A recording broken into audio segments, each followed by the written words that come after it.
Hello everyone, स्वागत है आप सबका। आज हम बात कर रहे हैं रिवीजन स्ट्रैटेजी। जी हाँ, बहुत बेसब्री से स्टूडेंट्स को वेट होती है इस रिवीजन स्ट्रैटेजी की। जो एंड के दिन होते हैं, हमारे पास 15-20 दिन है ना, उसमें एक अच्छी वाली रिवीजन करनी होती है। एक लास्ट रिवीजन, ऐसी रिवीजन जिससे एग्जाम में चीजें भूले ना, दिमाग में रहे और एग्जाम में क्वेश्चंस जो हैं उन्हीं जो चीजें दिमाग में रखकर उनको अप्लाई करके हम क्वेश्चंस ठीक करके आ पाए। ठीक है जी। अपना पेन पेपर निकाल लीजिए, रिवीजन स्ट्रैटेजी लिख लीजिए और यकीन मानिए हर बार स्टूडेंट्स का जब एग्जाम क्लियर होता है तो एग्जाम के बाद आके कहते हैं कि मैम हमने आपकी वो लास्ट डेज रिवीजन स्ट्रैटेजी वाली वीडियो देखी थी और उससे बहुत हेल्प मिली। ये आज रिवीजन स्ट्रैटेजी वाली वीडियो है। इसके बाद एक और वीडियो जल्दी आएगी, वो होगा कि कैसे आपको एग्जाम अटेम्प्ट करना है एग्जाम हॉल में। ठीक है जी। स्टार्ट करते हैं। देखिए, सबसे पहले मैं आपको यहाँ पे एक चीज बता दूं, आपका भी जैसे इकोनॉमिक्स का एग्जाम डेट आया नहीं है, यानी कि आपके एग्जाम 31 दिसंबर से 7 जनवरी तक है, पर एग्जैक्ट टाइम टेबल हमको नहीं पता। तो उस केस में अब मैं आपको दो यहाँ पे बेसिकली स्ट्रैटेजीज बताऊंगी। एक स्ट्रैटेजी होगी मतलब जो एंड के 11-12 दिन है ना, उसके लिए एक स्ट्रैटेजी बताऊंगी जो एंड के 18-20 दिन जिसके पास है। ये डिपेंड करता है एक तो आपकी एग्जाम डेट पर, दूसरा ये डिपेंड करता है कि आपका सब पिछला कवर है कि नहीं है। ठीक है। देखिए, कई स्टूडेंट्स ऐसे रहते हैं जिनका पिछला सब चीजें देखिए, क्योंकि मैंने अपने कोर्स में growth and development economics last unit हमने अभी किया, सब कंप्लीट करवा दिया। जो तो साथ साथ चल रहे थे, साथ साथ वीकेंड्स पर PYQs लगा रहे थे, सब चीजें साथ साथ कर रहे थे, उनका भी खत्म हो गया सिलेबस। उनके पास आराम से अभी टाइम है, 20 दिन है। ठीक है।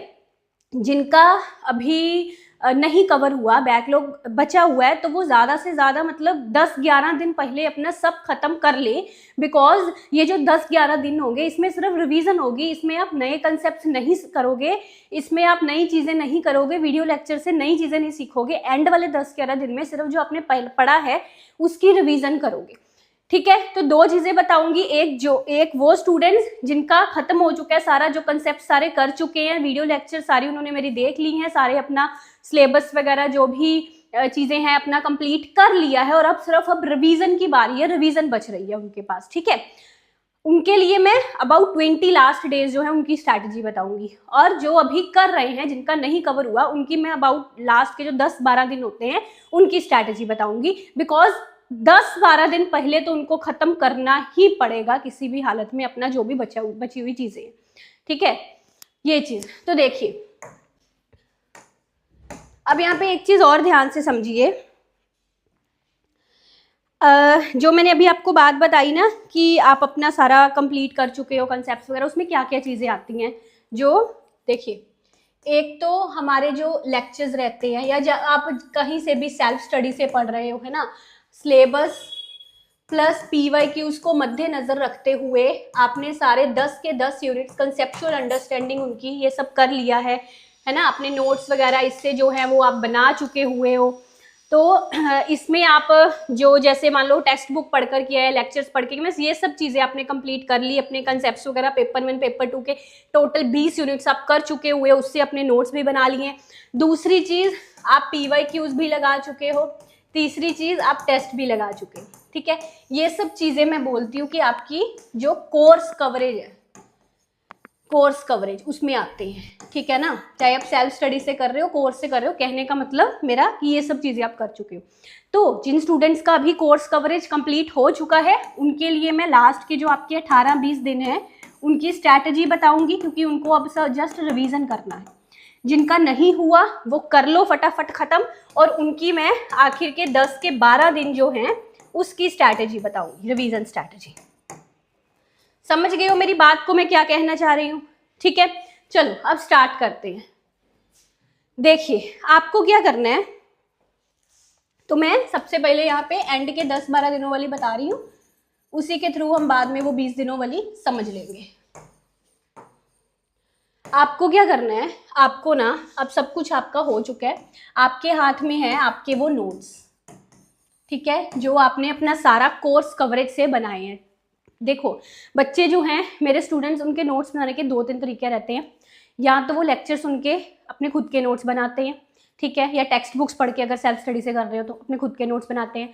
दूसरा, वो जो मैं PDF फाइल्स प्रोवाइड करती हूँ उनका प्रिंट आउट वगैरह निकलवा कर वहाँ पर मार्क हाईलाइट कर लेते हैं, वो हो गए। तीसरी चीज़ जो ज़्यादातर लर्नर्स करते हैं, उनके पास मेरी बुक है, वो बुक लेते हैं और बुक पर चीज़ें हाईलाइट करते हैं, ऐड ऑन करते हैं एक्स्ट्रा पेजेस वगैरह लगाकर, उसमें अपना एक सारा हैंडी सा कोर्स कवरेज बना लेते हैं। ठीक है, तो इन तीनों में से कुछ भी है, मतलब आपके पास जो नोट्स हैं, ठीक है। अब आपके ये जो नोट्स हैं यहाँ पर आपके पास, आपको क्या करना है, इन नोट्स को ना आपको 2 पेपर्स हैं, पेपर 1 एंड पेपर 2। अब वैसे तो देखिए पेपर 1 में 10 यूनिट्स होते हैं और जो पेपर 2 है उसमें भी 10 यूनिट्स होते हैं, पर यहाँ पे मैं 8-8 यूनिट्स इनके मान के चलती हूँ। क्यों? क्योंकि जो आपका पेपर 1 है उसमें कॉम्प्रीहेंशन के लिए एज सच अगर आपने कोर्स कवरेज में प्रैक्टिस वगैरह कर ली है तो उसका कुछ एज इट इज रिवीजन की जरूरत नहीं है आपको, ठीक है। और जो डाटा इंटरप्रिटेशन वाला यूनिट है उसके कुछ फार्मूले होते हैं जिसकी रिवीजन करनी होती है, प्रैक्टिस आई एज्यूम कि आप कोर्स कवरेज में कर चुके हो, ठीक है। तो वो आप मैथमेटिकल रीजनिंग वाले यूनिट में भी DI के फार्मूलेज वगैरह रिवाइज कर सकते हो। तो टोटल पेपर 1 के इसलिए 8 यूनिट्स मान रही हूँ। इसी तरह इकोनॉमिक्स में जो मनी बैंकिंग वाला यूनिट है उसको आप मैक्रो इकोनॉमिक्स में कंसीडर कर सकते हो, है ना, ठीक है। और आपके 2 छोटे छोटे यूनिट है पब्लिक इकोनॉमिक्स एंड एनवायरनमेंट, उनको आप कंबाइन कर सकते हो, मतलब एक ही में कंसीडर कर सकते हो। तो टोटल इस तरह आपके 8 यूनिट्स यहाँ पे कंसीडर हो रहे हैं। इसके 8 यूनिट्स समझ लग गई ना कैसे कंसीडर कर रही हूँ मैं। तो ये चीज़, अब देखो हमको क्या करना है कि आपको रोज का रेगुलर आपको, अच्छा लास्ट 11 डेज से ये सारा सही होगा सिस्टम। अब आपको क्या करना है, जो आपका 11th डे है, 11th डे वहाँ पे 1 यूनिट आपने पेपर 1 का किया, 1 यूनिट आपने पेपर 2 का किया। क्या किया? रिवाइज किया। ऐसे रिवाइज किया कि ऐसा सोचकर कि ये लास्ट रिवीजन है, इसके बाद अगर नहीं भी पढ़ूंगा तो ऐसे दिमाग में बिठा लूँ कि एग्जाम में भूले ना, ये सोच के रिवीजन करना।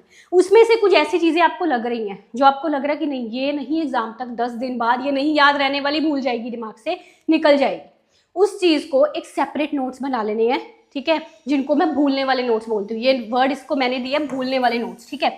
अब ये आप भूलने वाले नोट्स बना रहे हो, इन भूलने वाले नोट्स में आप उस चीज़ को ऐड कर लो जो आपको यहाँ पे लग रही है कि ये यूनिट की ये वाली चीज़ मुझे भूल जा रही है, एग्जाम तक नहीं याद रहेगी, वो वाली चीज़ सिर्फ सारे नहीं लिखने बैठ जाने, फिर क्या फ़ायदा हुआ स्ट्रैटेजी का, ठीक है। ये फिर 10th डे इसी तरह आपको एक यूनिट लेते जाना है। कितने? 8 यूनिट है, तो 11th day, 10th day, 9th, 4, 5, 6, 7, 8, ये लो 3 दिन अभी आपके पास बचे, है ना। लास्ट 3 डेज अभी आपके पास बचे हैं ये करके भी। अब ये जो लास्ट 3 डेज हैं इसमें आपको क्या करना है, थर्ड डे सारा पेपर 1 करो, सेकंड डे सारा पेपर 2 करो, और जो सबसे लास्ट डे है जिस अगले दिन एग्जाम है, पेपर 1 पेपर 2 दोनों।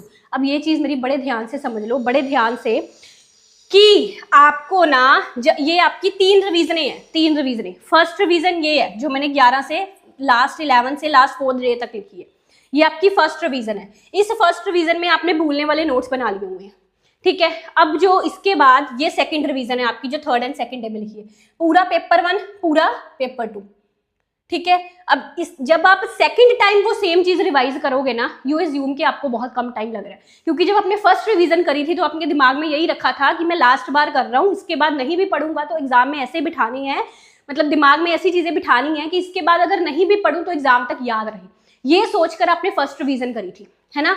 जब आप सेकंड रिवीजन तक आओगे तो आपको बहुत कम समय लगेगा। यहाँ पे आपको आधा दिन लग रहा था एक यूनिट को, है ना, और आधा यूनिट दूसरे यूनिट को। अब यहाँ पे आपको ऐसा करना है कि पूरा पेपर 1 एक दिन में करना है, क्योंकि यहाँ पर हम इतनी अच्छी रिवीजन कर चुके हैं कि उस चीज को जब आप दोबारा रिवाइज करोगे तो आपको कम टाइम ही लगेगा, ठीक है जी। फिर ये सेकंड डे में अब लास्ट डे में आपको दोनों पेपर्स पढ़ लेने हैं, दोनों पेपर्स के आप नोट्स पढ़ सकते हो। यहाँ आपको लग रहा है कि भाई पूरे दोनों पेपर्स के मुझे नोट्स रिवाइज करने की जरूरत नहीं है, तो आप सिर्फ भूलने वाले नोट्स पढ़ सकते हो अपने। और ये भूलने वाले नोट्स जो है ना, जो आपने ये अपनी 3 रिवीजन से क्रक्स निकाला कि भाई ये भूलने वाली चीजें हैं, है ना, ये भूलने वाले नोट्स आप एंड वाले दिन तो पढ़कर जाएंगे, एग्जाम जिस दिन है उससे एक दिन पहले भी पढ़ के जाएंगे, बिकॉज मुझे पता है कि इन भूलने वाले नोट्स में होंगी फैक्ट्स, फिगर्स, डाटा, क्रोनोलॉजीज, ऑथर्स के नाम, है ना, कमेटीज, ये चीजें।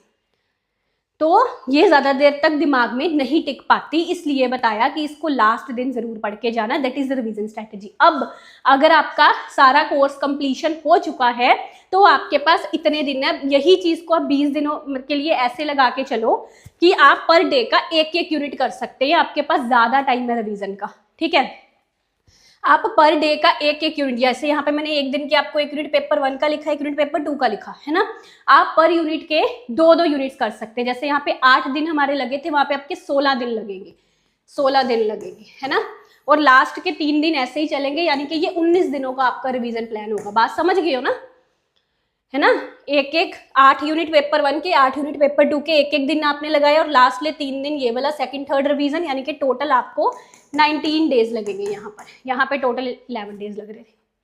दैट डिपेंड्स ऑन यू कि आपका कोर्स कंप्लीशन हो चुका है, टाइम है नहीं है। अगर नहीं हुआ अभी तक तो यहाँ तक मतलब लास्ट 11 दिन आपको छोड़ के चलना है कि 11 दिन जो है उसको सिर्फ अपनी रिवीजन के लिए रखना है, उससे पहले पहले अपना कोर्स कंप्लीशन कर लीजिए, ठीक है। That is the best strategy for revision, और ये प्रूव्ड स्ट्रैटेजी है। मेरे लर्नर्स इंप्लीमेंट करते हैं इसको और इससे एग्जाम में सक्सेस हासिल करते हैं। एक अच्छी रिवीजन स्ट्रैटेजी पूरा एग्जाम में मतलब आपके नंबर को बिल्कुल बूस्ट कर सकती है और आपकी सक्सेस का कारण बन सकती है, ठीक है जी। आई होप आपको अच्छा लगा होगा सेशन। बाकी मैं आपको यहाँ पे बता दूं कि जो हमारे जून वाले बैचेस हैं स्टार्ट हो चुके हैं, इसमें ऑब्वियसली कुछ हम एक्स्ट्रा फीचर भी ऐड करने वाले हैं, वो सरप्राइज है। एक बार एग्जाम देके आओ फिर बताऊंगी वो क्या सरप्राइज है। एक्स्ट्रा फीचर इनके अलावा कुछ है ना, लर्नर्स की डिमांड पर जून 2026 के बैचेस हैं, दिसंबर 2026 के लिए भी वैलिडिटी ज़्यादा दी गई है, ठीक है। तो इसमें आप अभी एनरोल कर सकते हैं ऑब्वियसली। अभी अगर जून 2026 वाला प्रिपेयर करना चाहते हो, ये केला इकोनॉमिक्स का है, ये हमारा कॉम्बो बैच है। इसके अलावा आपने हमारी एप्लीकेशन पर assistant professor, lecturer, PGT, set, economics के तमाम कोर्सेज अवेलेबल हैं with best guidance, best faculty, best resources, ठीक है जी। सो मुझे कमेंट्स में बताइएगा आपको कैसा लगा ये सेशन, और जल्दी ही हम एग्जाम अटेम्प्ट वाली वीडियो में मिलेंगे कि एग्जाम हॉल में एग्जाम अटेम्प्ट कैसे करना है, specially for the students of economics, ठीक है जी। Thank you.